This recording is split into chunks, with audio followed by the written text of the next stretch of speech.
Bonjour et bienvenue dans cette capsule pédagogique. Ce sera la deuxième partie des caractéristiques de la musique du Moyen Âge, et ici nous allons nous intéresser à la musique profane.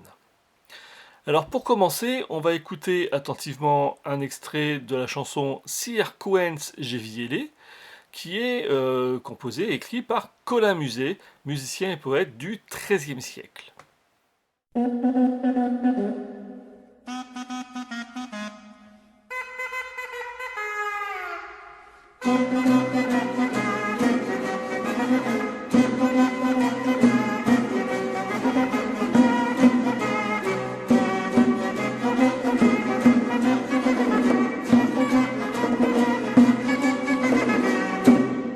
Sire Quengeviele, devant vous, en votre hôtel, si ne m'avez rien donné, ne me gages à quitter ce vil ennemi. Fouet que doué Sainte Marie, ainsi ne vous sierez mis, mon monnier est mal garni et ma bourse mal farcie.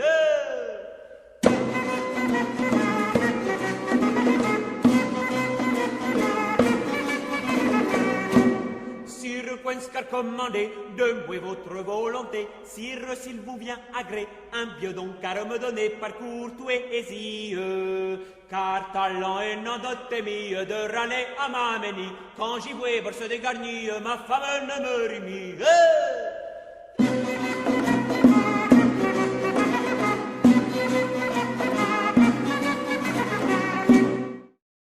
Alors, analysons un petit peu ce que tu perçois dans cette écoute.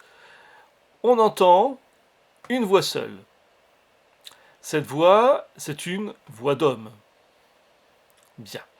Ce chant est-il monodique ou polyphonique? Est-ce qu'on entend plusieurs sons en même temps ou est-ce qu'on entend un seul son en même temps? Eh bien, le chant est monodique. Il n'y a qu'une seule mélodie, chantée par une voix d'homme.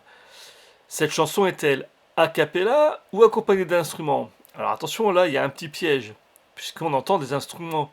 Donc c'est bien accompagné d'un instrument. Là où il y a le piège, c'est que les instruments reprennent exactement la même mélodie que le chant. Donc ça reste une monodie. D'accord? Mais c'est joué l'un après l'autre. Cet instrument qu'on entend, c'est une vielle à roue. Alors sur l'image, tu vois une vielle avec un archet, une vielle à roue. Voilà à quoi ça ressemble. Donc ici, dommage, on a le petit capot qui gêne un petit peu ce qu'on peut voir à l'intérieur. Mais pour plus de détails sur cet instrument, tu vas avoir deux vidéos sur le digipad de la séquence. Donc tu trouveras les liens dans Pronote. Il y en a une qui va expliquer comment ça fonctionne avec des exemples musicaux pertinents, d'une émission très très bien réalisée par Jean-François Ziguel. Et puis une autre qui est une musique traditionnelle du Morvan. Le Morvan, c'est une région de France pour les élèves du fond qui n'écoutent pas le prof de géo. Alors, on a entendu un texte en vieux français, en vieux français. C'est donc un chant du Moyen-Âge, comme c'était indiqué tout à l'heure, c'est le XIIIe siècle, il me semble l'avoir déjà dit. On entend le même thème joué aux instruments puis à la voix a cappella, donc les instruments jouent un thème, et puis la voix rechante exactement le même thème a cappella avec des paroles, Sir Quench Geviele devant vous en votre hôtel, etc. C'est un chant de trouvères. Les trouvères, comme c'était indiqué aussi à côté du titre, ils vont chanter en langue d'oïl. La langue d'oïl, c'est la langue du nord de la France qu'on appelait à l'époque le pays d'oïl. Voici le pays d'oïl de l'époque concernée. Alors, on va passer à une autre écoute qui s'appelle A l'entrada del temps clar. C'est un anonyme, on ne sait pas qui l'a écrit. Écoute attentivement, ça fait ça.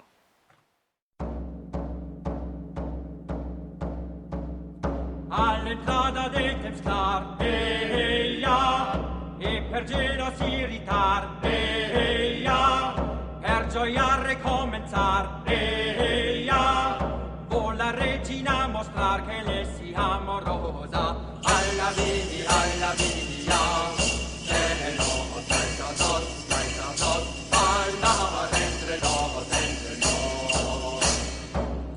fai per tot mandar, non sa gius qua alla mar, io se la mi bacialar, che tu non venga a danzare la danza gioiosa. Alla via, cielo, salta nos, alla destra nos, entre nos. Loro si ven d'altra parte, ja, per la danza destorbar, ja, quelle se incrementar, ja, che omni li voglien pla la regina aurelosa. Alla via, cielo, salta nos, alla destra nos, entre nos. Voilà, alors analysons un petit peu ce qu'on perçoit dans cette écoute. On va déjà définir qu'on entend trois parties différentes. Au tout début, on a une courte introduction qui va être jouée par une percussion. Ensuite, on va avoir des couplets qui sont chantés par un soliste avec un chœur qui lui répond. Tu te rappelles que c'est un chant responsorial. Ensuite, on va avoir un refrain, et cette fois-ci, ce refrain va être chanté en chœur. C'est une chanson à danser qui est composée par un troubadour du Moyen-Âge. Les troubadours chantent en langue d'oc dans le sud de la France. À l'époque, c'est le pays d'oc. Donc, tu sais certainement que cette région, il y avait un département dans le temps, maintenant ça a changé un petit peu le nom des départements, mais dans le temps on l'appelait le Languedoc. Eh bien, ça vient de là, la langue d'oc. Hein. Donc là c'est pareil sur le digipad, tu as une petite vidéo très courte qui t'explique la différence entre la langue d'oc et la langue d'oil, qui est très bien faite, ça dure même pas 5 minutes, je te conseille vraiment de la regarder, c'est très très bien fait. Alors en conclusion, eh bien, au Moyen-Âge, les poètes mettent souvent leurs vers en musique. Ce ne sont pas des prières, c'est de la musique profane, la musique du peuple, chantée donc par des gens qui ne sont pas des religieux. Au sud de la France, on trouve les troubadours, qui écrivent en langue d'oc. Au nord de la France, ce sont les trouvères, qui écrivent en langue d'oïl. Et puis leurs chansons donc, vont parler de différentes choses, d'amour, de religion, de grands personnages. Et quand je parle de religion ici, ce n'est pas des prières, encore une fois, c'est peut-être même des fois plus pour se moquer du curé de la paroisse, etc. Voilà. Merci d'avoir regardé cette vidéo et à bientôt.